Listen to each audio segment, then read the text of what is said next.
Good morning, and welcome to the last step. Or no, the first step. It's Tuesday, it's not Sunday. It's the first step.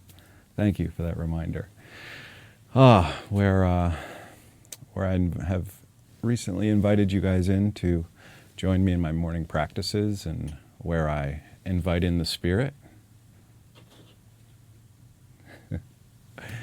And I've been going over some of the things that I do as a practice in the morning that I've gotten from the 12 steps. And yeah, the show is called The First Step as the first step of the day, but certainly relates to letting go of the control over this world I think I see, and returning the responsibility back to my mind, and spending this time each morning to focus on those things so that throughout the day I can remember these things. And yeah, I wasn't sure what I was going to talk about today, and then on Saturday I woke up, and typically each day we have shows here.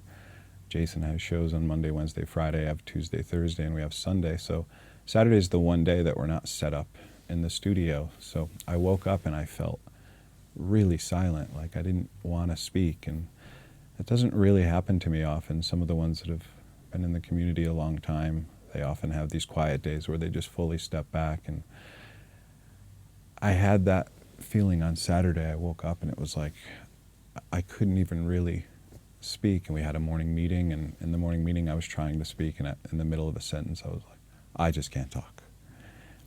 It was like, so my prayer that day was, I had seemingly a lot of things to do, so I didn't give myself, I probably could have done it, but I didn't give myself the allowance to fully step back and spend the day in silence. I just really continued to do my things. But my prayer was, as I look back on that, and it was really, let me speak without speaking. Let me take the time to use the words properly. And so I wanted to watch a movie that day, which was, I had remembered I'd watched it once, and it's in our media library here, and it's called 1,000 Words with Eddie Murphy, and it's about a character who is just a master of persuasion, which I have a lot of experience with. That was my way in the past, and just very sarcastic and cynical, and persuasive other people. And he was a publisher, and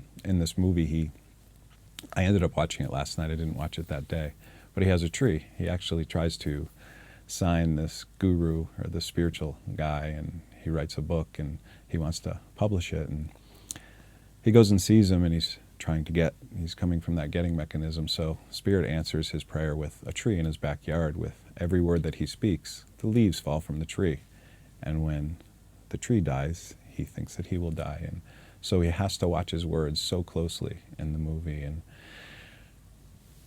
I wanted to watch it again because that's what I was practicing that day, and since then I've been trying to bring myself into that. And I actually found this acronym. Well, let me read my first line that came to me when I thought of this, and it's from the section, What is Forgiveness, in the Course in Miracles. And the one is, forgiveness is still and quietly does nothing. It offends no aspect of reality, nor seeks to twist it to appearances it likes. It merely looks and waits and judges not. So this is a lot like the question, what am I not accepting as it is now, that I put up on the screen that I would do in my morning practice. But this was something I first came across. On my path to the Course in Miracles, I found a book that I read in the store in Barnes & Noble's, which was by Gabriel Bernstein, and I literally opened it up to a page, and it was, all these little practices, and one of them was the acronym WAIT, and the way she was using it is, why am I talking? And I was like, oh wow, what a great question to pose to myself all throughout the day, just to see where this, when I do pause, when I do wait, I can actually see where these words are coming from, because they're all coming from a place, and when I have that question in mind, I can step back a little further and see, wait, what is this coming from? Is it supporting the ego, or is it really coming from spirit? Is it coming from the getting mechanism? So I've been keeping that question in my mind, and I watched another movie with it last night, it was like that was the one where he spoke all these words and was coming into a reverence for silence, or choosing his words. And I watched this other movie that I had seen in South by Southwest. It premiered there when I went some years ago, and it was called In Pursuit of Silence. And you can actually find that one on YouTube, the full movie. And in that movie, it just looks at a bunch of different things with silence. But there's one character that when this guy shot the documentary, he saw this guy, he heard about him. He was walking across the country with a little push bag and all his belongings. And it's pretty close to the beginning of the movie where it shows him on the side of the road, and he just holds up a little piece of paper, and it says, "I've taken a vow of silence for a year to walk across America from Nashua, New Hampshire to L.A."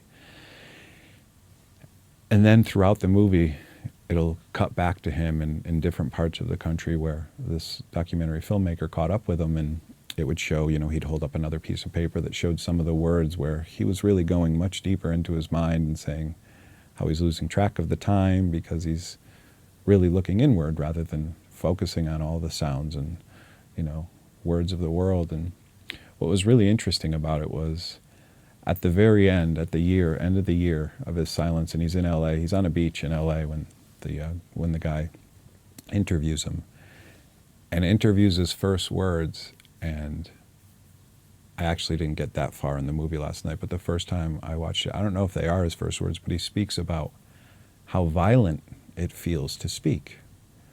Like after being silent for so long, and some of these spiritual masters that have just taken vows of silence for the rest of their life or whatever, I would imagine that just to speak in those moments would be like forcing something. So my prayer on Saturday and Sunday and today, or Monday and today, has been to watch these words, and and I can start to see that even from my own words where it's coming from a place of attack, or the words feel violent to me.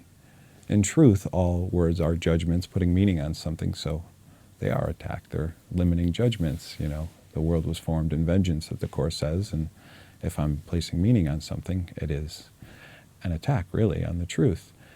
So when I can see what I'm speaking to, it just brings me more present to what words that seem to be coming out of my mouth. And so then as I started to do this, it took the acronym one step further to what am I thinking, which is what I've talked about in my other show. What thoughts am I having that God would not have? And I keep it written in the back of my journal. And so really when I'm in that place, I can watch the thoughts. And before, I can catch them before. I've shared before that you speak, it's like toothpaste coming out of the tube. You can't put it back in. But when I'm watching, I can see where the words are coming from. And even as I'm speaking here, like certain things, I can see thoughts that are trying to come up.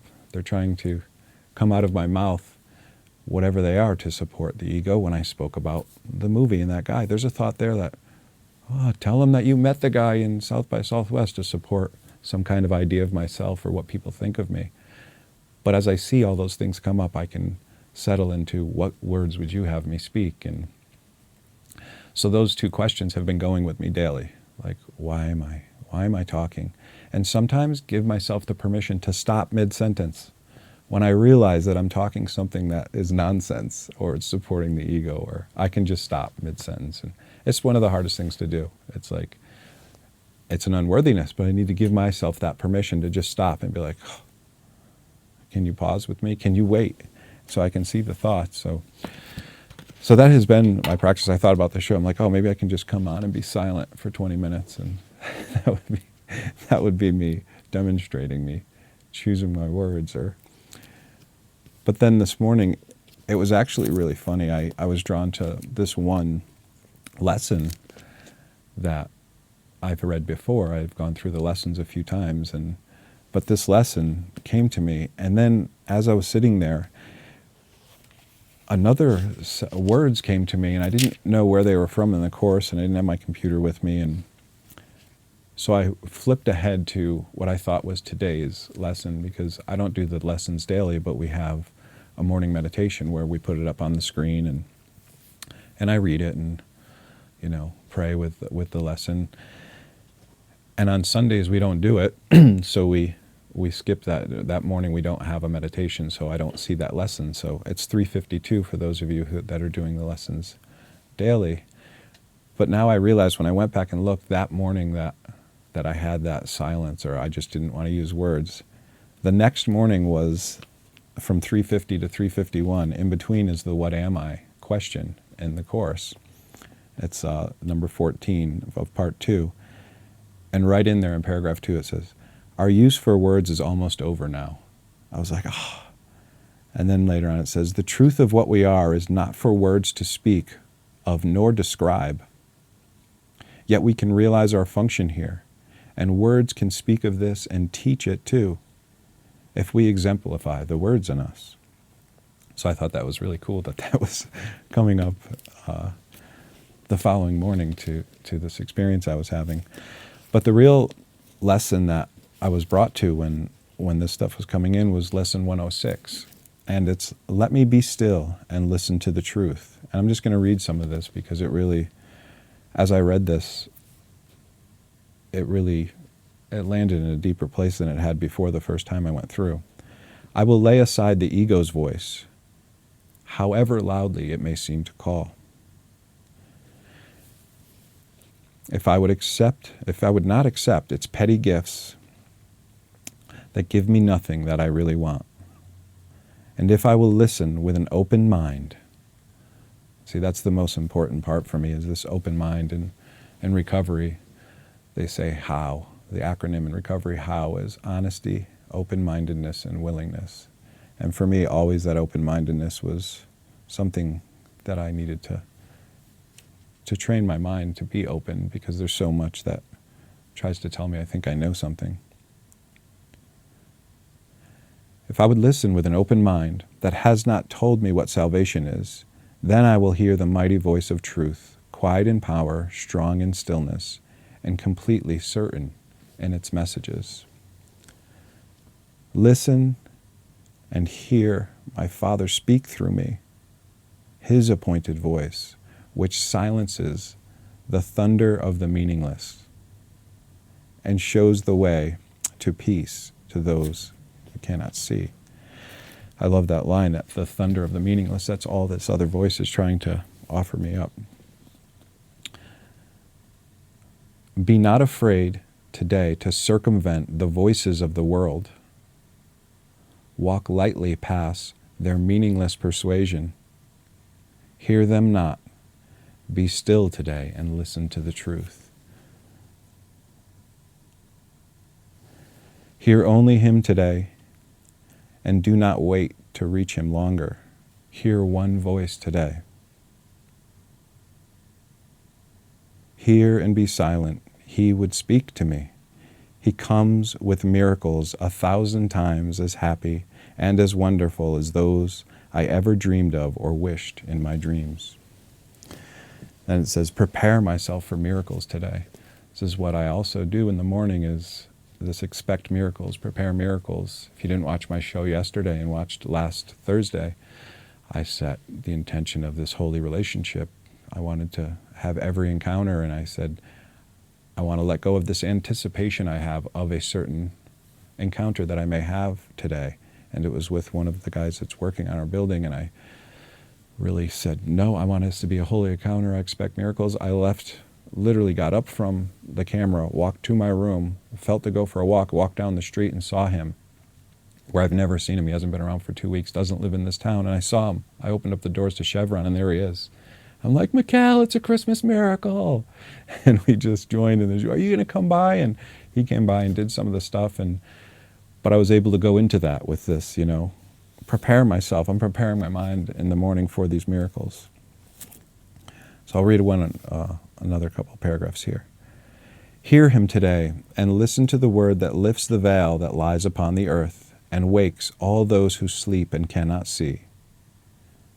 God calls to them through me. Again, I switch these acronyms, and I've said this before for those who haven't watched my show any time. I switched them to my own personal because it makes me think. I used to have this process where I would say you and think of other people. At the time, I was in 12-step recovery when I opened this book, and every time I read you, I would be like, oh, it's their lesson. Like, I'd be like, oh, this idea I used to think, this is for my sponsor. He needs to hear this. I'd be like, wait a minute. That's a problem. Let me really take this back. So I went through my book and actually crossed them all off and put the first person, which I did with my 12-step book too, because I have to make it personal. I have the separation from God, so I need to address that, and all these things do is make me ask the right questions. So when I change those words, it really makes it resonate for me. He needs my voice to speak to them. For who could reach God's Son except his Father calling through myself? Hear him today and offer him my voice. So that's my prayer today, and most mornings now, is I offer my voice to you to speak to the multitudes who wait to hear the word that he will speak today.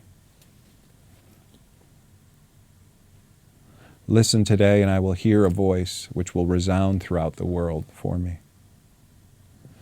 And then there's this line, and I always look for these words, ask, because I was taught that ask is prayer, is asking.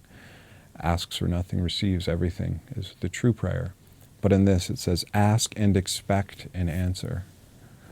This is the expect miracles. Ask, and I will hear the words that God wants me to speak today.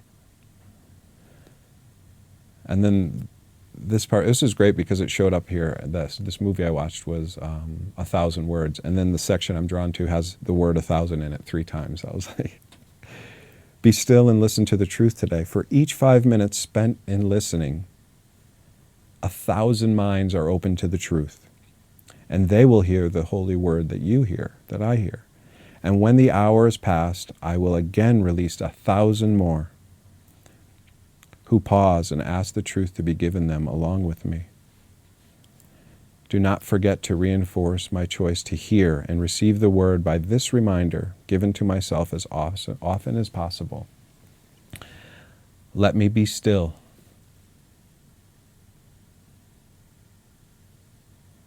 And listen to the truth. I am the messenger of God today. My voice is his to give what I receive. I remember even at my first, where I met David Hoffmeister for the first time was in New York.